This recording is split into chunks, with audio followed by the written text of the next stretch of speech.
Sir, पहला सवाल तो मेरा यही रहेगा, जो शायद मुझे लगता है न सिर्फ हम यहाँ पर सोच रहे हैं, पूरी दुनिया में इस वक्त इसी सवाल पर मंथन हो रहा है, एनालिसिस हो रहा है कि आखिर क्या चल रहा है।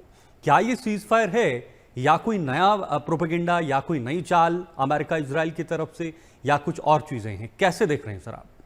सबसे पहले तो शीतल जी, आपने बहुत बेहतरीन सवाल पूछा, क्योंकि मेरा शुरू से पॉइंट ऑफ व्यू था हाँ। ये सॉफ्टवेयर जो है, जो दिखता है वैसा है नहीं। हम्म। ये जो दिखता है वो है नहीं, और जो दिखता है वो बिकता नहीं है। इनका हम्म। इनके साथ ये होता है। और बिल्कुल। अगर आपको लगे कि भाई ट्रंप और नेतन्याहू में कोई अनबन है, मैंने राम बलराम की जोड़ी किया, तो इनमें कोई अनबन नहीं है। हम्म। ये पूरे कोऑर्डिनेटेड चलते, रोज इनकी 1 से 1.5 घंटा बात होती है, वन टू वन डायरेक्ट। हम्म। किसी के थ्रू बात नहीं होती, डायरेक्ट वन टू वन बात होती है। देखिए क्या हुआ हम्म। आज। अगर आप ट्रंप का लेटेस्ट ट्रुथ सोशल का पोस्ट देखेंगे, उन्होंने एक लाइन मेंशन की है, न्यूक्लियर बम।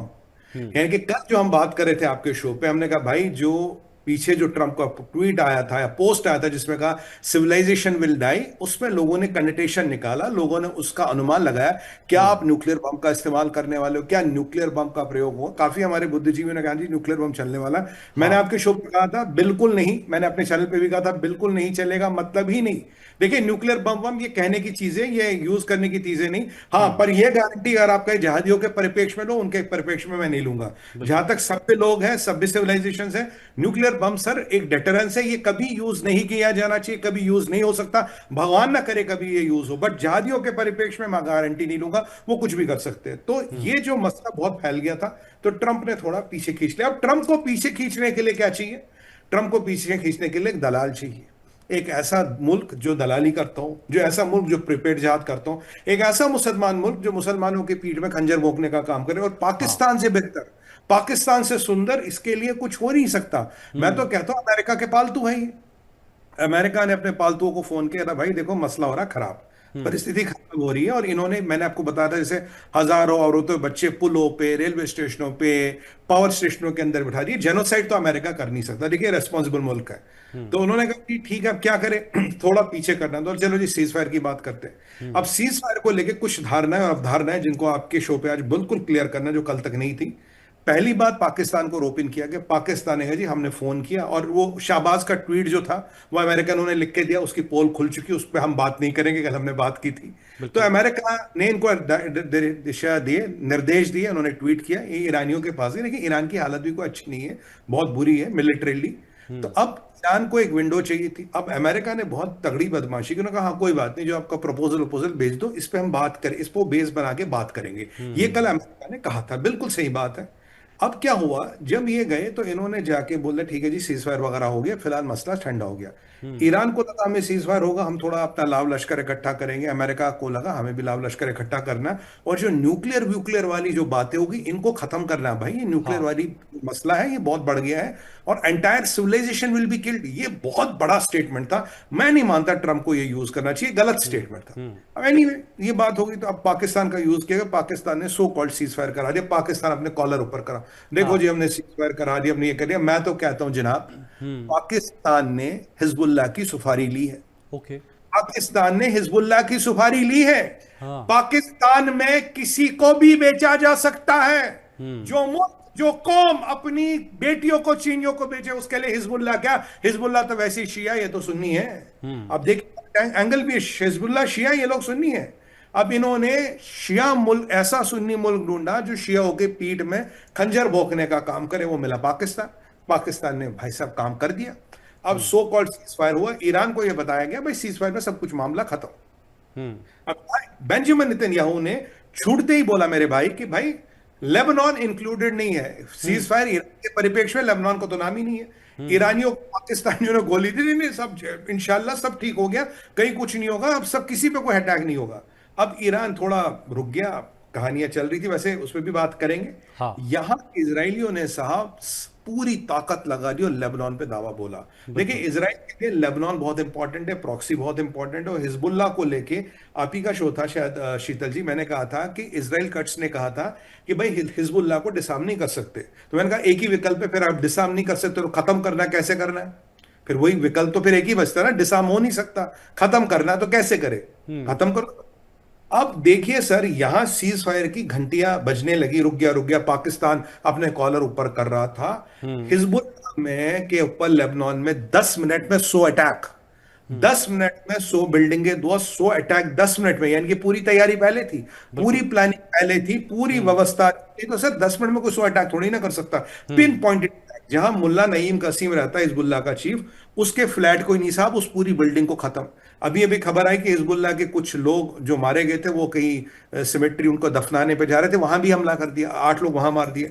अभी लेबनान का है कि सैकड़ों हिजबुल्लाह के फाइटर मर गए। इतने हिजबुल्लाह के फाइटर पूरे दिन में कहीं कभी नहीं मरे, और सैकड़ों की तादाद में जख्मी है। सबसे बड़ा आघात इसराइल की हिस्ट्री में लेबनान पे अभी हुआ है, और ये तब हुआ है जब इनकी ग्राउंड फोर्सेस ऑलरेडी लेबनान के अंदर है, लतानी रिवर तक पहुंच चुकी है और उसके आगे भी जा चुकी है अब। तो आप देखिए, बेंजामिन नेतन्याहू ने कहा इट्स अ पॉज, जो मैंने, मेरी शब्दावली थी शॉर्ट। और मैं आपको मतलब आई स्वेयर टू गॉड, मैंने कल कहा था भाई ये रिसेस है, मैंने एक वर्ड यूज किया था, ये रिसेस है। जैसे कॉलेज में होता है ना, रिसेस हो गया, स्कूल में हो गया आधी छुट्टी, रिसेस आप ही के आ जाओ।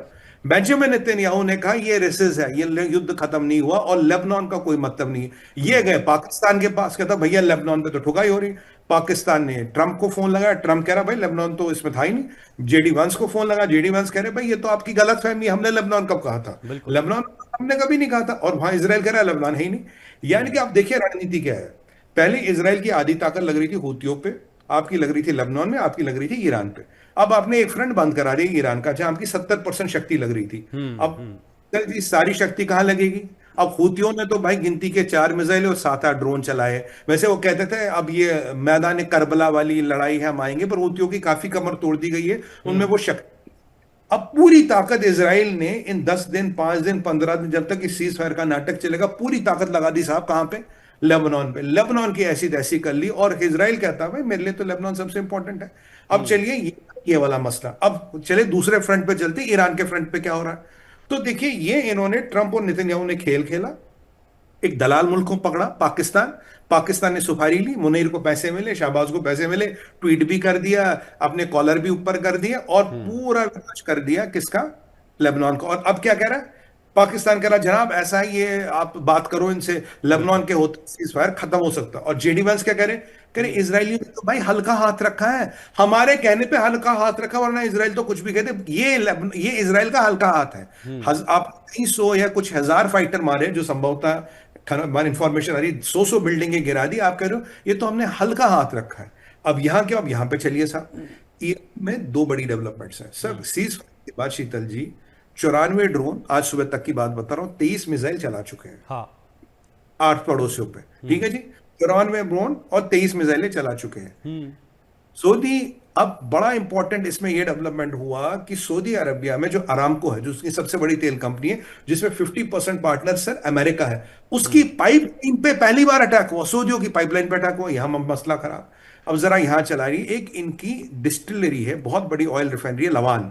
ये तेहरान, तेहरान की रिफाइनरी पे मालिक हमला होता और रिफाइनरी गई। अब किसने करी? इसराइल कहता हमने नहीं कहता, अमेरिका कहता हमने नहीं किया। माना जाता यूएई के मिराज जहाजों ने यह काम कर दिया। इनकी यूएई तेहरान में गया, रिफाइनरी को ठोक के वापस आ गया। ये यूएई है, मुसलमान मुल्क है, क्योंकि इन्होंने जितनी इनकी ऐसी तैसी करी वो हो गई। और यहां पे सबसे बड़ा अटैक अमेरिका और इसराइल ने भी रात को किया। अब आप पूछोगे भाई क्या क्या अटैक किया? देखिए स्टील के कारखाने पहले खत्म हो गए। अब मिसाइल को बनाने के लिए आपको दूसरा मेटल चाहिए होता है, एल्युमिनियम। एल्युमिनियम का मिसाइल नहीं बनती। जो एल्युमिनियम का सबसे बड़ा कारखाना ईरान में था, अरक में, उसको पूरा खत्म कर दिया उन्होंने। दे हैव डिस्ट्रॉयड एवरीथिंग, पूरा उसको खत्म कर दिया। और सीज फायर ऑन है, पूरे क्षेत्रों में मिसाइलें चल रही है, ड्रोन चल रहे हैं। और सर स्ट्रेट ऑफ हॉर्मोज की बात करें, क्या स्ट्रेट ऑफ हॉर्मोज खुला? नहीं खुला। पहली शर्त तो ये थी ना, स्ट्रेट ऑफ हॉर्मोज खोलोगे, नहीं खुला। हाँ। और दूसरी बात, अमेरिका ने मना कर दिया भैया ये जजिया वाला सिस्टम नहीं चलेगा। अगर तुम्हें लगता तुम जजिया लोगे शिपों को निकालने का, वो नहीं चलेगा। क्यों? अब देखिए, अगर जजिया मिल रहा है, स्ट्रेट ऑफ हॉर्मोज खुलना होता सर, अब तो 24 घंटे से ज्यादा हो गया, अब तो खुल जाना चाहिए। क्यों नहीं खुल रहा सर? क्योंकि कारण ये है शीतल जी, जो आईआरजीसी का कमांडर है, मान लीजिए मैं बैठा हूं वहां पे, मैं थोड़ी ना पैसे लेके ईरान के सरकारी खाते में जमा करा रहा हूं। मैं कह रहा हूं क्रिप्टो में पैसे दो मेरे खाते में, युआन में पैसे दो, मेरा चाइना में अकाउंट है, मैं वहां डाल दूंगा। तो ये जो पैसा जो कमांडर है, उसके लिए तो कमाई का दिन है। कह रहा है यार पता नहीं जिंदगी कब तक है, अभी कमा लो, कल हो ना हो। तो ईरान को पैसे तो मिलने नहीं। ये क्या कारण है कि जो शिप ब्लॉक थे केवल 5% भी नहीं निकल पाए, बाकी शिप अटके रहे। और सबसे इंपॉर्टेंट चीज, कल एक बहुत बड़ा चला जी, ईरान का 10 point agenda, 10 point agenda, America ने सरेंडर किया जी, ये देखो 10 पॉइंट एजेंडा, ये है वो है। जबकि मैंने आपके चैनल पे कहा था, मैंने कहा ये एजेंडा किसी भी औपचारिक भाई हैंडल पे मैंने नहीं देखा, ये इंटरनेट पे चल तो जरूर रहा, पर अगराची या किसी के हैंडल से नहीं आया। मैं कहा चलो होगा। कैरोलिन लिविट कहती है आज सुबह, कहती वो जो 10 पॉइंट सो कॉल्ड एजेंडा है, हमने उसको आके डस्टबिन में डाल दिया, ऐसा कोई एजेंडा नहीं ईरान का, बात खत्म। यानी कि जिसके आधार पे पाकिस्तानियों ने ईरान को गोली दी कि भाई ये तुम्हारे 10 पॉइंट है, हमने अमेरिका को मना लिया, अमेरिका की प्रेस सेक्रेटरी कह रही है भाई हमने तो वो कूड़ेदान में डाल लिया। तो यहां फिर ईरान की ऐसी तैसी हो गई। अगराची कहती वो एजेंडा मंजूर नहीं तो सीज फायर नहीं होगा। वो कह रही बहन जी, कह रही मैंने तो आपका भाई, मैंने आपका एजेंडा डस्टबिन में डाल दिया, ये कोई एजेंडा नहीं, ट्रंप के एजेंडा पे होगा। ट्रंप ने क्या कर दिया साहब, ट्रंप कह रहा जो ईरान को हथियार देगा 50% टैरिफ लगाऊंगा, रात रात में उसने खेल कर दिया। और ये कह दिया कोई भी एजेंडा, कोई भी चिट्ठी, कोई भी डॉक्यूमेंट जो कह रहे ईरान की है, अमेरिका की है, ऐसा कुछ भी नहीं है। जो भी है क्लोज डोर्स पे मीटिंग हो रही है, हम देखेंगे क्या करेंगे। और फिर लगा जी जेडी वैंस जा रहे हैं इस्लामाबाद, ठीक है।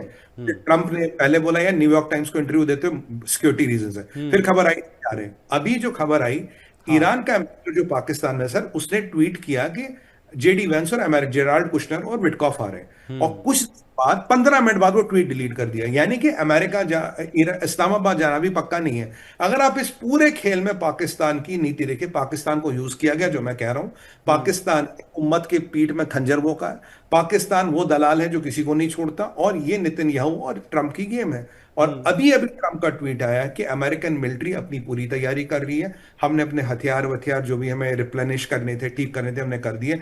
किसी भी क्षण अगर जरूरत पड़ी हम फिर दावा बोल सकते हैं, हम दावा बोलने के लिए तैयार हैं। अब ऐसे परिप्रेक्ष्य बोलिए, जो सो कॉल्ड 10 पॉइंट थे वो गए, जो लेबनान की ऐसी तैसी हालत हो रही वो गई, हुतियों पे अटैक हो रहा वो गया, और रात को फिर भी अटैक हुए, मिसाइलें चल रही, यूएई वाले कूद गए, लवान जल गया, कुवैत में पंगा हो गया। मेरे भाई सीज फायर कहाँ है, किसे कहेंगे सीज फायर, क्या है सीज फायर। इसीलिए हमने बड़ी जिम्मेदारी के साथ कहा क्या सीज फायर इंटैक्ट, और मैंने आपको सारे तथ्य तर्क एक एक करके दिया with fact figure and data. ऐसा MH1 और ऐसा हमारा मारना क्यों है, ये हमारे दर्शकों को समझना जरूरी है।